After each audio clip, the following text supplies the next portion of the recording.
અમદાવાદમાં પાણી મુદ્દે મહિલાઓ રણચંડી થઈ છે। મહિલાઓ એમસીના કર્મચારીને ધક્કે ચડાવ્યા છે। ગોમતીપુર સબ ઝોનલ કચેરી ઓફિસમાં તોડફોડ કરીને ઓફિસમાં રહેલ ફર્નિચર બહાર ફેંકી દેવામાં આવ્યું। સાથે જ મહિલાઓએ ખાલી ડોલ અને થાળી વેલણની સાથે વિરોધ પ્રદર્શન કર્યું। અચાનક હલ્લા બોલ થતા પોલીસને બોલાવવાની પણ ફરજ પડી હતી।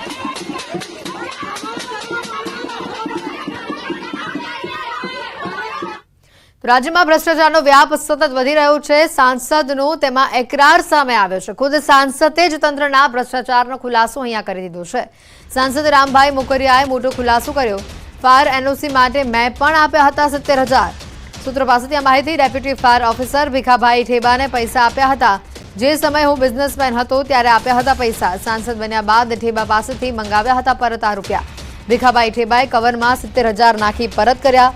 રાજકોટ મનપામાં પૈસા વગર કોઈ કામ થતું નથી। આ વાત ખુદ સાંસદે જ કહી છે।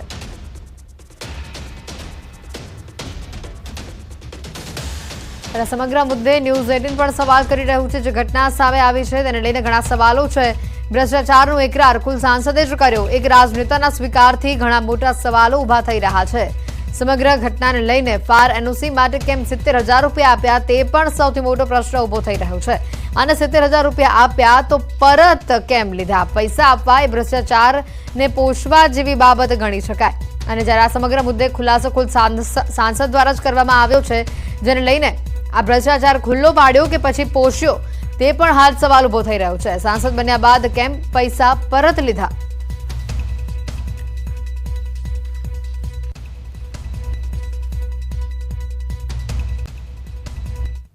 રામ મોકરિયા આપણી સાથે છે। રામભાઈ, તમે 70,000 રૂપિયા આપ્યા હતા એનઓસી માટે? એ તો જૂની વાત થઈ ગઈ ને બેન। હા, એટલે આપ્યા હતા ને, અમે તો એ જ પૂછી ત્યારે તમે તપાસ એ કરો બેન હા કે જે ગુનેગારો છે, જેના નામ આવ્યા છે અને 27-28 લાશો પડી છે, એ કોને પાપે પડીને કયો અધિકારી એમાં સંડોવાયેલ છે એની બેન તપાસ કરો। આ મારો મુદ્દો ડાયવર્ટ થાય છે અને આ લોકોને બચાવવાની વાત છે અને મને ખોટો બ્લેમ કરે છે। ક્યાં હું હાલે એ બધી દુનિયા આખી જાણે છે। તમારા પત્રકાર રાજકોટના જાણે, બધા જાણે છે। તમે ખાલી એટલી તપાસ કરો કે કોના તરફથી છે ને કોની આની ભલામણ કરી છે। એની જે હાલત છે ને એ પરિસ્થિતિ છે ને એનું તમે ચેક કરો। જે અધિકારીમાં ભ્રષ્ટાચારી છે, જેને ગુનો કર્યો, જે કર્યું આટલા 4-4 વર્ષ સુધી ત્યાં ચાલતું હતું, કેમ કોઈને ખબર ન પડી? હવે એમાં તો મારે કઈ કહેવાનું નથી, ઘણું બધું કહેવાઈ ગયું છે। હું તો તમને એટલું જ કહું કે આની તપાસ કરો, ક્યાં ભ્રષ્ટાચાર છે, હું કર્યું આપના મતે કોણ લાગે છે? રામભાઈ, આટલી લાશો ઢળીને આવો બનાવ બન્યો ને, આપ લોકપ્રતિનિધિ છો રામભાઈ, અને આપ ખુલીને બોલી શકો છો એટલા માટે અમે આપને પૂછી રહ્યા છે, કારણ કે બીજા લોકોને આવી રીતે ન ભોગ લેવાય એટલા માટે। તો ભ્રષ્ટાચાર અંગે સાંસદના એકરાર પર હવે કોંગ્રેસે પણ ઝંપલાવ્યું છે। પ્રવક્તા મનીષ દોશીએ પણ સવાલો ઉઠાવ્યા છે। ભાજપાના હાલના સાંસદ ખુદ કબૂલે છે કે તેમને ફાયર એનઓસી માટે 70,000 રૂપિયા ચૂકવા હતા। સાંસદ બનતા પાછા મળી ગયા, પણ આનાથી મોટી ભ્રષ્ટાચારના કચ્ચા ચીઠા ભાજપા સરકારના મોડેલના બીજા ક્યાં હોઈ શકે? સામાન્ય જનતા રોજ બરોજના કામ માટે પોતાના સામાન્ય જાતિના પ્રમાણપત્રો, સ્કોલરશીપથી માંડીને ખેડૂતે પોતાના દાખલા કઢાવવાના હોય, અન્ય કામ હોય, સાચા કામ માટે પણ લાંચ આપ્યા વિના કામ થતું નથી। દરેકમાં પ્રસાદી પ્રસાદી ને પ્રસાદી। આ ખેલનો કરોડો રૂપિયાનો કારોબારના કારણે ગુજરાતનો સામાન્ય માણસ લૂંટાઈ ગયો છે। રાજકોટ આ કાંડ પર કોંગ્રેસે સવાલ ઉભા કર્યા છે। કોંગ્રેસ પ્રવક્તા હેમાંગ રાવલના આક્ષેપ સામે આવ્યા છે। રાજકોટનો બનાવ અકસ્માત નહીં, હત્યાકાંડ। મોટા માથાને બાકાત રખાયા, બદલી સસ્પેન્ડ કરાયેલા નામ એફઆઈઆરમાં કેમ નથી? હકીકતમાં અકસ્માત નથી, પરંતુ એક હત્યાકાંડ છે। હજી આ તપાસ જે છે એ તપાસની અંદર મોટા માથાઓને બાકાત રાખવામાં આવ્યા છે। જો સરકાર એમ કહેતી હોય કે અમે સસ્પેન્ડ કર્યા છે અને કેટલાક અધિકારીઓની બદલી કરી છે, જો અધિકારીઓની બદલી કરી હોય કે જેની અંદર આઈએએસ અને આઈપીએસ અધિકારી હોય, બદલી કરી એનો મતલબ એ દોષિત છે, અને એ દોષિત હોય તો શા માટે એમના નામ એફઆઈઆરમાં નથી આવ્યા? જે લોકો સસ્પેન્ડ થયા છે એ લોકો પણ દોષિત જ છે, તો શા માટે એમના નામ એફઆઈઆરમાં નથી આવ્યા?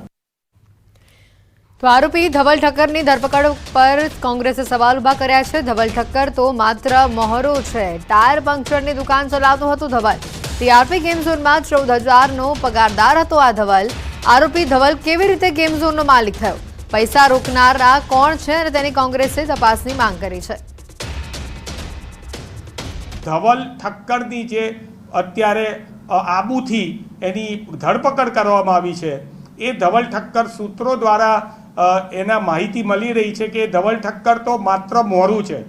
અમદાવાદની અંદર ટાયર પંચરની દુકાન ધરાવનાર વ્યક્તિ અને રાજકોટની અંદર વિવિધ સ્પાની અંદર કામ કરનાર વ્યક્તિ અને ટીઆરપી મોલની અંદર જેને 14,000 રૂપિયાથી 15,000 રૂપિયા સુધીનો માત્ર જેનો પગાર હતો, એ કઈ રીતે આ ટીઆરપી ગેમ ઝોનની અંદર માલિક થઈ ગયો, એ મુખ્ય આરોપી બનાવ્યો છે એનો અમને કોઈ વાંધો નથી. પરંતુ એ ધવલ ઠક્કરનો CDR call detail record check કરીને અસલ આના આરોપીઓ કોણ છે, આની પાછળ પૈસા રોકાણ કરનાર IAS IPS અધિકારીઓ નેતાઓ કોણ છે, એની પણ તપાસ થવી જોઈએ. તો પાટનગર ગાંધીનગરમાં જ ફાયર સેફટીના નામે લાલિયાવાડી સામે આવી છે. ગાંધીનગર કલેક્ટર કચેરીમાં આપના કોર્પોરેટરે જાત તપાસ કરતા બેદરકારી સામે આવી હતી. જ્યાં મોટી સંખ્યામાં લોકો અવરજવર કરતા હોય છે, ત્યાં જ ફાયરના સાધનોનો અભાવ જોવા મળતા પ્રશાસન પર અનેક સવાલ ઊભા થયા છે. આપના કોર્પોરેટર તુષાર પરીખે કલેક્ટરને આવેદનપત્ર આપી આ બાબતે રજૂઆત કરી. 1-2 દિવસમાં આ બાબતે કાર્યવાહી પૂર્ણ કરવામાં આવશે તેવી નિવાસી અધિક કલેક્ટરે બાહેધરી આપી હતી. અને કલેક્ટર કચેરીમાં વોટર બેઝ ફાયર સિસ્ટમ ચાલુ હાલતમાં હોવાનો દાવો પણ કર્યો હતો. કલેક્ટર ઓફિસમાં જ્યાં પબ્લિકની આટલી બધી આવજાત થાય છે રોજબરોજ, ત્યાં જો આવી કોઈ અઘટિત ઘટના બની જાય તો તેનું જવાબદાર કોણ રહેશે? કલેક્ટર કચેરીમાં વોટર બેઝ જે વોટર હોઝવાળી જે પાઇપની સિસ્ટમ છે એ ચાલુ હાલતમાં છે અને એનો સમયાંતરે એનો ટેસ્ટ પણ થતો હોય છે અને એ વર્કિંગ છે. અને સાથે જે ફાયર એક્સ્ટિંગ્વિશરની વાત છે એ આશરે 200 જેટલા છે અને એ પણ ઘણા રિફિલ કરવાના ચાલુ છે. પંચમહાલથી વધુ સમાચાર આવી રહ્યા છે. સરકારી હોસ્પિટલમાં દારૂની બોટલો સામે આવી છે. દારૂની ખાલી બોટલોનો જથ્થો જોવા મળ્યો છે. ઘોગંબા સરકારી હોસ્પિટલની અગાસી પર જોવા મળી બોટલો. ડસ્ટબિન અને ગેલેરીમાં જોવા મળી દારૂની બોટલો. હોસ્પિટલમાં દારૂની બોટલ કોણ લાવ્યું તે મોટો સવાલ છે. હોસ્પિટલના ઉપરના માળે રાખવામાં આવેલા ડસ્ટબિનમાં પણ વિદેશી દારૂની ખાલી બોટલો જોવા મળી. આ જગ્યા જવા માટે સીડીના દરવાજાને તાળું મારવામાં આવ્યું. તેમ છતાં કેવી રીતે પહોંચી દારૂની અહીંયા ખાલી બોટલો? સરપંચ સહિત રોષભેર વિદેશી દારૂની બોટલો હોસ્પિટલમાં જોવા મળતા તમામ લોકો રોષે છે. તપાસની માંગ કરી રહ્યા છે. હોસ્પિટલ અધિક્ષક વિદેશી દારૂની ખાલી બોટલો મળી આવવા અંગે પોલીસની મદદ લઈ તપાસ કરવા જણાવી રહ્યા છે. હોસ્પિટલમાં લાગેલા CCTV કેમેરા સિસ્ટમના ફૂટેજ હોય તો તે પણ ચેક કરવા જોઈએ અને હોસ્પિટલ